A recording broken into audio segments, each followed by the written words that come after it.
Hi, everyone, and welcome to the 10th or 11th episode in our Dr. Jekyll and Mr. Hyde revision series. This is going to be the last lesson in this particular revision series because year 11s, you're about to sit this exam. So good luck to all of you. It's going to happen in just a few days from time of recording. So yeah, we're doing a final lesson on this together. And if you haven't looked at any of the videos in this series yet, I really recommend this is the best time to start really digging into those. We've done videos on Mr. Utterson, Dr. Jekyll, Mr. Hyde, Dr. Lanyon, good versus evil, violence, duality of nature, repression. We've done some lessons on model paragraphs and answers together as well. And we've put in a decent chunk of social historical context as we've been going through as well. Had a couple of decent questions in a few of these series as well. So I gave a little bit of feedback, which I said, I'll just pop this up. I wanted to try and get out of these sessions with people as well. If anyone ever has any questions, please do comment down below as well. I made several videos for people who've given comments on these videos. So I appreciate that. It helps me help you. And that's what I'm here for. As for today's lesson, the final lesson, I had to think about what would be most useful. Would it be useful to do another model paragraph, or would it be useful to do another character or theme, or would it be useful to do another model answer or something? I was like, no, I don't think any of those things would be the best. I think the best thing for me to do today is to just give you some revision advice, generally speaking. Okay, so that's what I decided to do with today's lesson. So I'm going to explain how I teach my students to revise for the exams. And, this could be one of the final revision drills that you do before you sit the exam. And it could make the difference between you getting whatever level you're currently on and the level above, or a couple levels above, who knows? So listen in carefully. What I would do to start with, if you haven't done this already, is I would write a list of the characters and the themes of the texts. So this is good advice, not just for Jekyll and Hyde, it's also good advice for all of your texts, whatever you're studying. And by the way, if you are studying, other texts than this, for obviously Shakespeare and for poetry and for modern text and stuff, check out my channel. I've got videos on literally all the books that you could be doing. Been working really hard this year to get all those out. So yeah, you map that out. So I've given you a short list. This isn't a full list, obviously, but some of the major characters you obviously need to know really well: Dr. Jekyll, Dr. Lanyon, Mr. Hyde, Mr. Utterson. I don't know why I didn't put Mr. Utterson. Seems a bit disrespectful considering I did Mr. and Dr. for everyone else. There we go. But so you start with that, and the themes, lots of themes, two of them: duality of nature, secrecy and repression. Today's lesson, I'm going to focus in on Mr. Utterson, just as an example. But this is the same thing you could do for any character, any theme in any book, not just in this. So with Mr. Utterson, what you do first is you challenge yourself to write as many quotes as you can remember from just the top of your head. All right. And I wrote out some of this list. I also, to be totally honest with you, I did pull some of this from I think it was possibly Spark Notes or Quizlet or something. I can't remember. But you basically you try and write out the quotes that you remember for the character. So this is a long list of quotes. This is probably more than I expect you to be able to remember. It's more than I expect myself to be able to remember, to be totally honest. But you got Utterson: lean, long, dusty, dreary, and yet somehow lovable. He had an approved tolerance for others, wondering with envy at the high pressures of spirits involved in their misdeeds.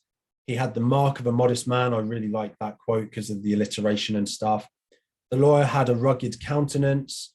If he shall be Mr. Hyde, I shall be Mr. Seek. That's one of the classic little comedy lines, like little funny lines of when Mr. Utterson decides he's going to seek out Mr. Hyde. Where Utterson was liked, he was well liked. He was austere with himself. He had a singularly strong, almost an inordinate curiosity to Mr. Hyde. He had a clouded brow, like he was sort of frowning and worried. His hand to his brow like a man in mental perplexity. In the law of God, there is no statute of limitation, so he believes in God. So there's all of these quotes that is an example of the 5 or 10 quotes you might know for the character off the top of your head. Okay, so do that as your first step. Step one, maybe I should write that down actually. Yeah, let's write that down. So step one map out characters and themes. Step 2, pick character theme. And step 3 is write as many quotes as you can remember for them or it. And don't worry if your quotes aren't perfect. That's the other thing to remember. If you can't remember a quote perfectly, just write it down as best you can. And then you can always come back to that quote and pick it out, like find it in your book or find it online, and just make sure you do want to make sure that you get quotes in the right right word order and correct. Like, you want to get the quote correct for what is in the book. But while you're just trying to get quotes down, don't worry if you don't get it perfectly. I certainly don't get it perfectly every time. So then step 4, what you want to do is you want to find or create an extract for the character or theme. And ideally do one that you aren't massively familiar with. So let's look at how that looks now. So what you do, for me, I just literally pick the first paragraphs of the book, because the novel Jekyll and Hyde actually starts with a description of Mr. Utterson. So not going to lie, that was part of why I chose to do this, because it was fairly easy for me to put together this example. So, and it was also useful because a lot of students have been saying to me that of all the characters, they're actually not that familiar with Mr. Utterson. And that's a big problem, because Mr. Utterson is the biggest character in the entire book. I know it's called Dr. Jekyll, Mr. Hyde, but the entire thing is from the viewpoint of Mr. Utterson, right? So if you don't know Mr. Utterson well, I seriously suggest that you look at my video on Mr. Utterson if you haven't seen it, and you know, look through these quotes I've put in this video even maybe, and do this drill for Mr. Utterson particularly. And that's the other bit of advice. If you don't have time to do every character and every theme, obviously that's ideal. If you want to get level 7, level 8, level 9, I really recommend you go through every character and every theme like this. But if you just don't have time for that, for whatever reason, or you know, you're happy settling for a low level, which I wouldn't recommend, I think you should push yourself here and get the best level you can, then maybe do just pick 1 or 2 characters or themes, right? Just the ones you're weakest at.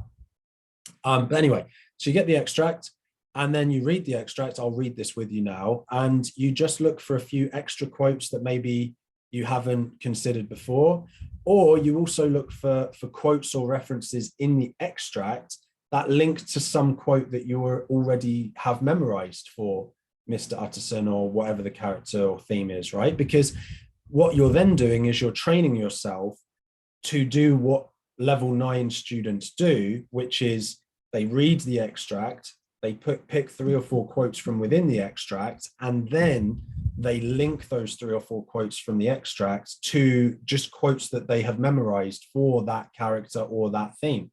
And that is how you get a really good essay paragraphs, because you're then showing off to the examiner, not only can you close analyze the extract that has been given, but you can link it really well to the knowledge of the players or the text as a whole.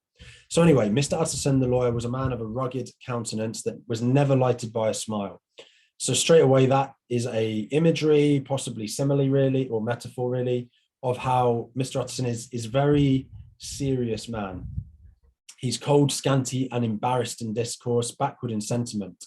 Lean, long, dusty, dreary, yet somehow lovable. That's one of the quotes that I had in my list, actually. So this is kind of a juxtaposition, or it's a bit of a paradox, because how is he dusty and dreary and yet lovable? For some reason, even though Utterson's a bit dull and a little bit, you know, pedantic or whatever, people love him. People really like him. So he's a likable character. At friendly meetings and when the wine was to his taste, something eminently human beaconed from his eye, something indeed which never found its way into his talk, but which spoke not only in the silent symbols of the after-dinner face, but more often and loudly in the acts of his life. He was austere with himself, drank gin when he was alone to mortify a taste for vintages. Now that one there, I found really interesting, because at the beginning of the quote, it says that he's strict with himself, he's disciplined, he doesn't allow himself to drink wine, which is the vintages bit. He chooses to drink gin instead. Now, there's an irony to that because gin is actually more alcoholic or heavy in alcohol, high in alcohol content than wine. Arguably, gin is less healthy than wine, but Utterson drinks gin because he doesn't really like it. So maybe he'd just have a little sip of that when he's at a party, rather than if he loves wine, he'd be chucking it back and maybe he'd get a bit drunk, which is not what a Victorian gentleman was expected to do.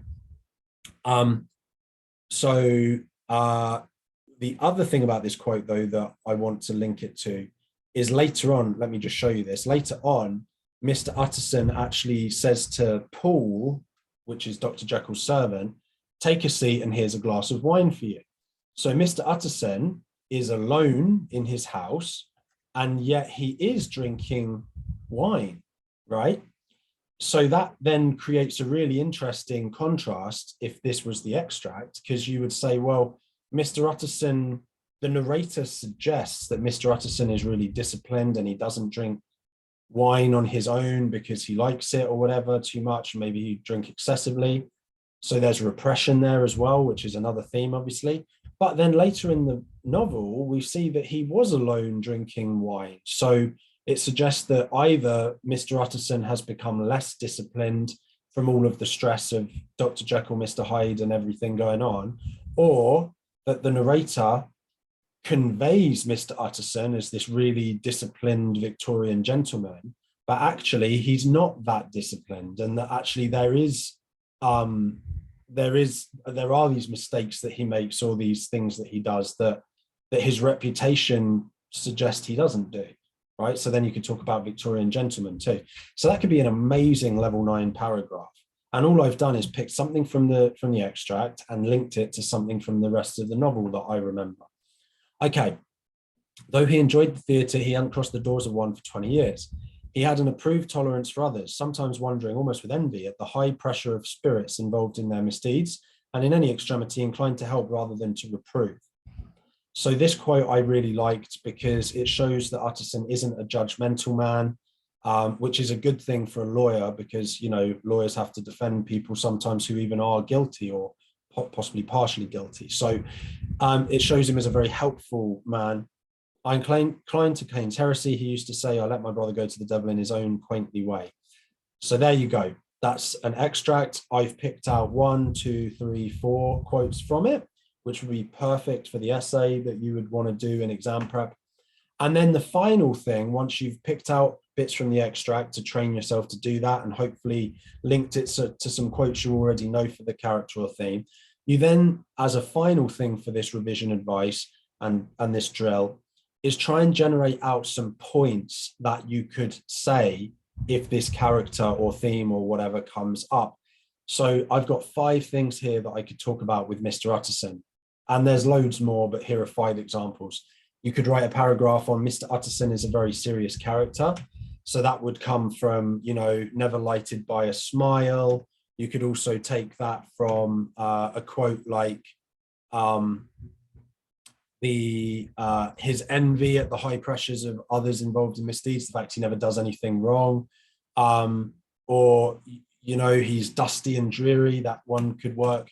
Yep, so we've got several bits of evidence for him being a serious character. He's quite dull and dry, yet people tend to like him. So that's obviously this quote here: lean, long, dusty, dreary, yet somehow lovable.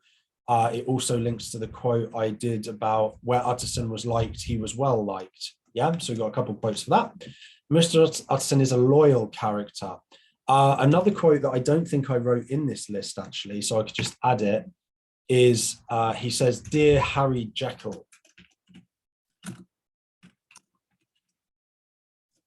So that quote there is very familiar. The fact that he's calling Dr. Jekyll Harry shows his bond to Dr. Jekyll, basically his friendship with him. Yeah.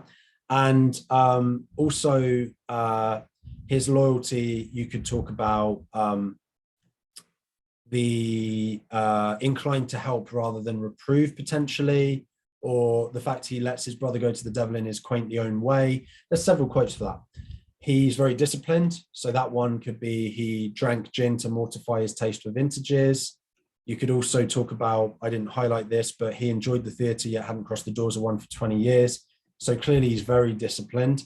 although the discipline might waver at times, I said about this earlier, right? Later on, he does give Paul a glass of wine, which suggests he's been sitting alone drinking wine. So that wasn't very disciplined, based on his own expectations of himself. And then Mr. Utterson is a very helpful character. Several quotes for that. Obviously, he wants to help rather than reprove. You could talk about if he should be Mr. Hyde, I'll be Mr. Seek. So the fact that he seeks out Mr. Hyde to help his friend, Dr. Jekyll. There's lots of other quotes you could get for that too. So there are 5 points that you could give for Mr. Utterson. And each of those points, you could pre-prepare a quote or 2. And then once you've got that, when you get into the exam, you can be like, okay, whatever the extract is on Mr. Utterson, I know in my head that Mr. Utterson is serious, kind of dull and dry, but he's likable, he's loyal, he's disciplined. You have all these things in your head that you're then looking for in the extract. So that's going to help you pick better quotes as well and construct better paragraphs. So that's that. That's my best advice on doing a really good practical revision drill. I really believe if you link ideas and points to the quotes you're trying to remember, you'll do a lot better at remembering them, rather than that classic old school way of just having a big list of quotes and just trying to force them in your brain. That's not going to work very well. Work out the points that you want to remember for Mr. Utterson, and then the quotes that support those points will come to your brain. Hope that was helpful. If you like the video, please do give it a big fat thumbs up. If you have any comments, please do leave them down below. I'd love to hear from you. And as us drama and English teachers would say, break a leg in your exam. Good luck. I'm sure you're going to be great. If you're not, it's not my fault. I gave you brilliant advice. All right, take care.